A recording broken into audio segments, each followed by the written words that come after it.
Jadi aku baru aja pulang dari vaksin. Ya, ini merupakan vaksin pertamaku untuk COVID-19 ya, baru dapat jatah soalnya.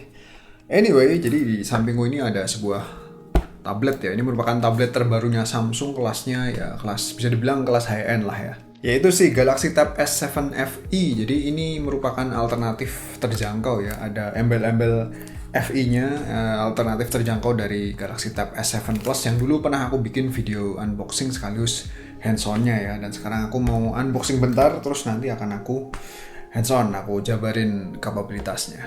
Langsung aja aku tunjukin isi boxnya ya. Udah aku buka sih sebelumnya. Oke. Jadi di dalamnya ada sebuah telenan ya. Enggak, ini merupakan tablet yang ukurannya gede banget ya, 12,4 inch. Terus ada S Pen-nya juga, sama ada ini chargernya ya. Ini chargernya outputnya 15 watt sih. Oke, terus sama ada kabel USB to USB-C buat ngecas ya. Isinya tipikal tablet gadget zaman now lah.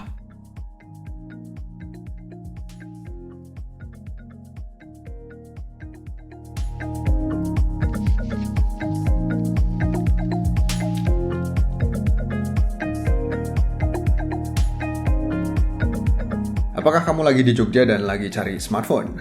Entah Samsung, Vivo, Oppo, Realme, macam-macam ya. Semuanya ada di Primabadi, bisa kredit pula kalau kalian udah kebelet pengen beli ya. Lokasi tokonya ada di Jalan Gejayan, sebelahnya Pasar Demangan. Ya, aku kalau belanja smartphone biasanya ya di Primabadi.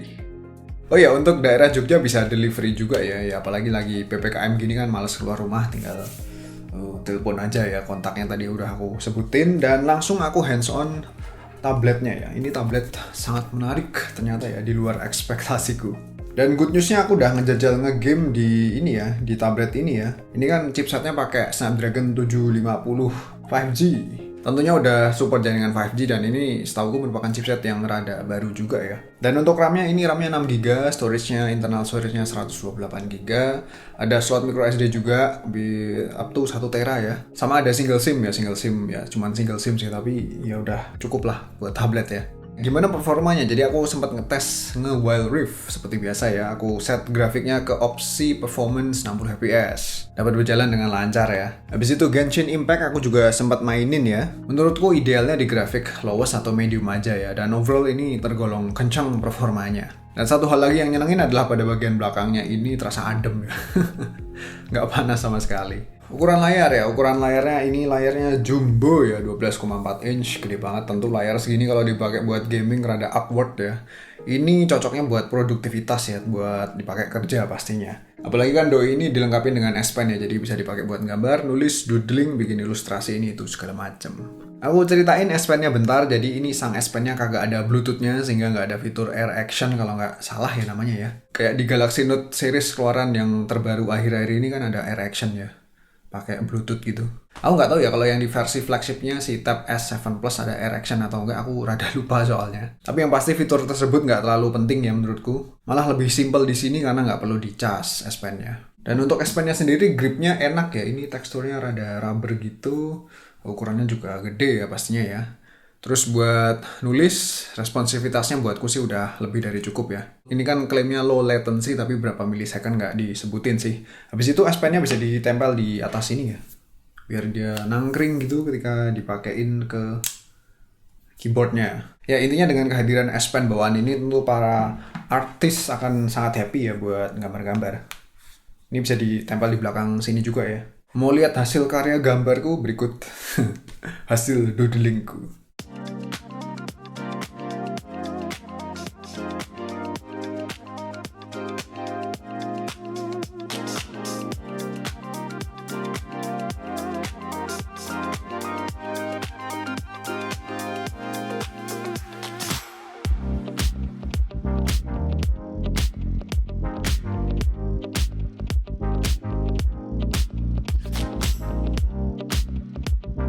Wow, merupakan sebuah masterpiece ya dari Bang Review. Sekarang lanjut aku bahas apa lagi nih? Untuk harga aku udah jelasin belum sih? Kayaknya belum ya. Harganya 9,499 juta, itu merupakan harga promo, udah include keyboard book cover ya. Ya menurutku idealnya doi ini dipakein keyboard ya buat ngetik-ketik kan lebih enak. Tapi di sini aku nggak ada keyboardnya jadi belum bisa nyoba. Ya jadi aku rasa book covernya itu merupakan aksesoris wajib seperti yang aku bilang tadi karena si tablet ini Galaxy Tab S7 ya bener ya. S7 FE mau punya fitur yang namanya Dex Mode ya. Doi akan berubah user interface-nya ala-ala Windows gitu ya. Aplikasi-aplikasi yang ditampilin bakal muncul pada Windows yang bisa di resize ini itu segala macam.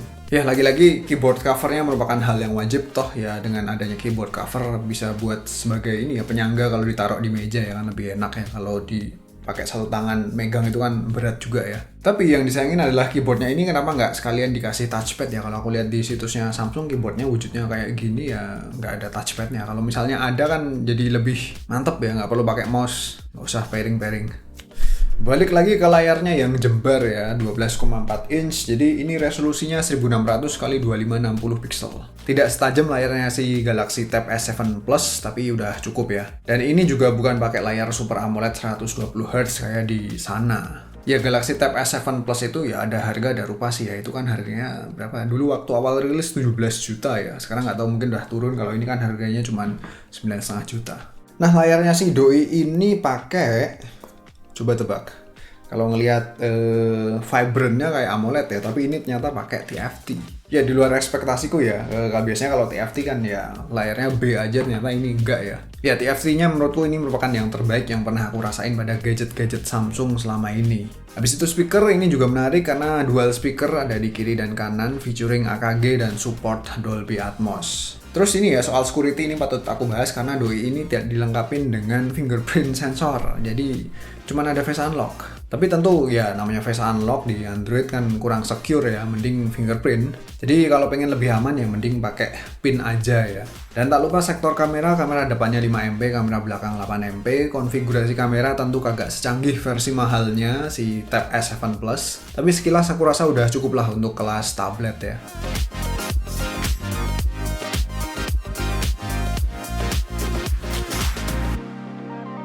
Habis itu baterai ini yang bikin happy karena baterainya doi ini jumbo ya, gede ya, 10.090 mAh dan support 45 watt fast charging ya. Tapi tadi aku lihat ini chargernya outputnya cuman 15 ya. Jadi kalau pengen cepet chargernya diganti ya. Dan kalau aku baca di situsnya Samsung klaimnya up to 13 jam bila dipakai buat nonton video. Ya sepertinya sih termasuk awet ya. Dan untuk baterai segede itu ketebalannya juga termasuk tipis ya. Ini bodinya ketebalannya 6,3 mm.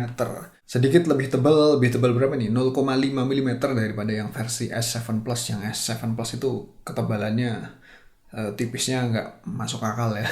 Tipis banget.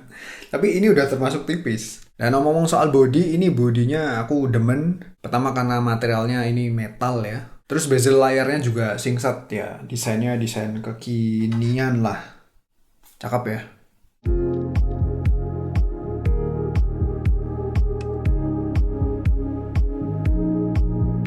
Harganya 9,499, ada promo dapat book cover, menurutku juga worth it ya. Nggak mahal banget ya, tapi juga nggak terlalu murah sih. Yowes gitu aja unboxing singkat yang dilanjut dengan hands-on si Galaxy Tab S7 FE. Tab S7 FE 5G ya, lupa aku nyebut 5G ya. Masih udah nonton, follow juga IG sama Twitter Bang Review. Kalau suka silahkan like-nya ya, jangan pelit-pelit. Dan jangan lupa vaksin ya, tadi ini aku habis divaksin. Aku pamer dulu ya, ini bekasnya belum aku keletek. Ini kudu dikeletek ya.